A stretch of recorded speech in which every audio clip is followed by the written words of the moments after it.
Pues a partir de este domingo vamos a iniciar una serie de estudios sobre la epístola a los Efesios. Esta es una de las epístolas que si se hace una adecuada interpretación puede edificar muchísimo la vida de cada uno de nosotros. Así que quiero invitarle a que no falte los siguientes domingos. Van a ser varios domingos que vamos a estar viendo este tema, desmenuzando la carta a los Efesios, de tal manera que podamos en una manera u otra irnos metiendo en la vida de la iglesia primitiva. Es una carta que el apóstol Pablo escribe desde la cárcel. Él está preso. Hay uno de los padres apostólicos que refiere que Pablo fue encerrado cuando menos 7 veces a lo largo de su ministerio. Esta es una de esas ocasiones en las cuales el apóstol Pablo escribe desde la cárcel y escribe a una iglesia que está teniendo dificultades, particularmente con el trato mutuo entre los judíos y los gentiles. Y lo vamos a ir desmenuzando, lo vamos a ir escudriñando, lo vamos a ir viendo, para que podamos entender la importancia que tiene edificar a la iglesia sobre la Escritura, sobre palabras que se mantengan firmes en Dios y que no solamente se trate de meros momentos emotivos, sino que la Biblia se convierta en la única fuente autorizada, la única fuente autoritativa, es decir, que es autoridad por sí misma y en sí misma de la descripción que Dios quiere hacer para cada uno de nosotros. Recordemos, nosotros no estamos aquí por casualidad. Él tuvo a bien invitarnos a estar aquí. Es una invitación suya y no es de nadie más la gloria. Entonces, vamos a adentrarnos en la epístola de los Efesios y quiero empezar con una parte central de esta carta. No nos vamos a meter todavía de lleno en esta parte, pero sí que sea el propósito de escudriñar esta parte, o mejor dicho, esta epístola a los Efesios. Vamos a leer juntos Efesios capítulo 4, por favor. Los versículos van a ser del 11 al 16.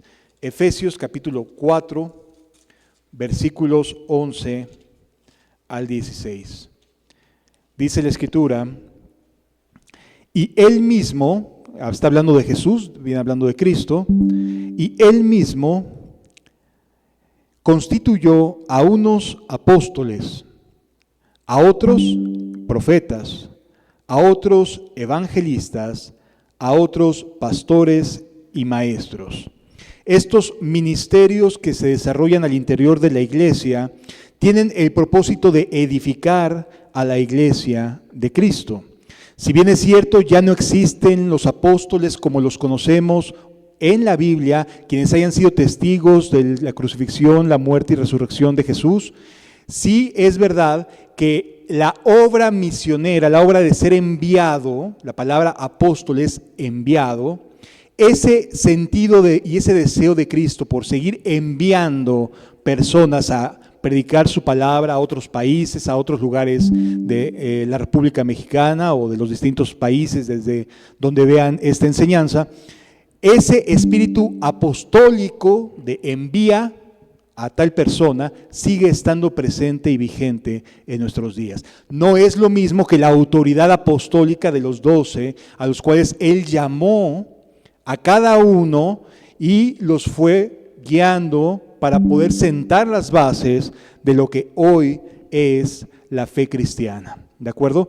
La actitud o la autoridad apostólica es de enviar personas a predicar el evangelio, porque la palabra apóstol es enviado, no significa otra cosa más que enviado. Así que vamos a deshacernos de inicio de esas ideas de, el apóstol tal y el apóstol tal, porque en realidad la palabra apóstol es el enviado, es ser enviado por Dios a predicar las buenas nuevas, ¿de acuerdo? No tiene que ver con una jerarquización, sino como una actividad. Estas son actividades de Dios a través de personas al interior de la iglesia, no de jerarquías, no de este está por encima de este otro y este no tiene que ver con jerarquías, sino de actividades que el Espíritu Santo provee, capacita a la iglesia para edificarla. Continúa diciendo la Escritura, versículo número 12, a fin de perfeccionar a los santos para la obra del ministerio. La actividad apostólica, evangelística, de pastoreo, de profeta, de maestro, estas características tienen el propósito de edificar, de capacitar, de dotar a la iglesia para la obra del ministerio, es decir, para que la iglesia trabaje. La iglesia no está llamada a solamente ser salva, sino está llamada a servir a Dios, a ser capacitada y servir a Cristo, ¿sí?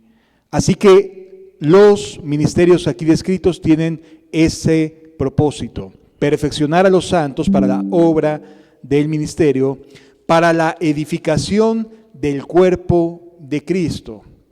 ¿Qué tanto hay que edificar a la iglesia? Dice el versículo 13, hasta que todos lleguemos a la unidad de la fe y del conocimiento del Hijo de Dios. Si nos damos cuenta, Pablo ni siquiera se está incluyendo como alguien que ya supiera o ya estuviera viviendo en esta unidad de la fe y conocimiento, sino que está promoviendo que se llegue a ese objetivo, ¿sí? A fin de que lleguemos a la unidad de la fe y del conocimiento del Hijo de Dios, a un varón perfecto,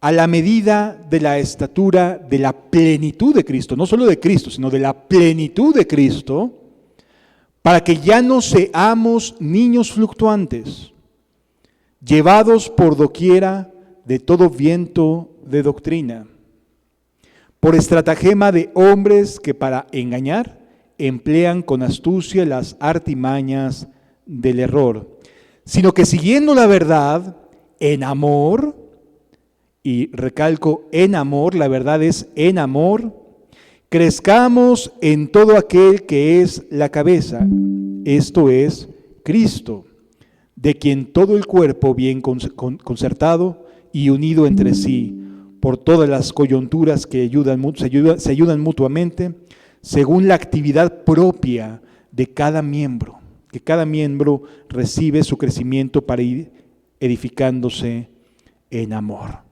Si nos damos cuenta, todos los que viven, los que son salvos por la gracia de Dios, tienen un objetivo, una actividad.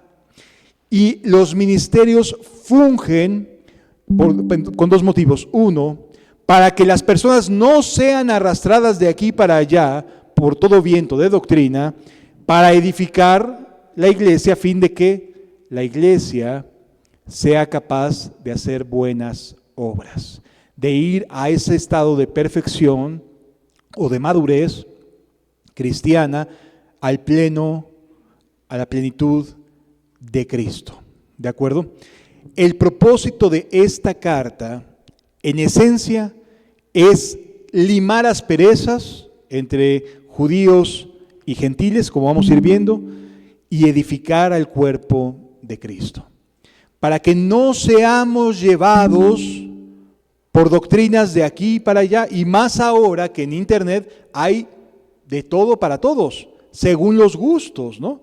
Entonces, para que no seamos capturados por la buena elocuencia de algunos o de la emotividad de otros, es bien saludable sentar nuestras bases sobre la Escritura, para que no seamos llevados de un lado al otro, ¿de acuerdo? Para que no seamos niños fluctuantes. Entonces, este es el propósito del estudio que vamos a estar llevando a cabo de la carta o de la epístola a los Efesios.